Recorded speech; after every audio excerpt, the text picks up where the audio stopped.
আরে তালা হইয়া 200 টাকা তারপর তো রোজ 250 টাকা 140 250 180 250 150 কিসে কত 1200 টাকা কেজি মধুকলা 1600 টাকা কেজি চুরি কত চুরি 600 টাকা মোষ মাছ 250 লুটো মাছ 250 চেকিয়া মাছ 300 তারপর কি মাছ লাল মাছ 200 200 ওটা কেন আছো আছি ভালো আছি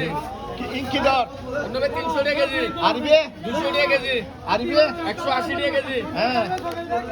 আলু আছে 260 টাকা হ্যাঁ 260 চুরি তুলি 300 টাকা তারপর চকিয়া সত্যি আছে 300 সোনা দালিয়া 350 তারপর দুই কি মাছ ইবে আছে 380 ইবে কি মাছ সাদা সাদা সাদা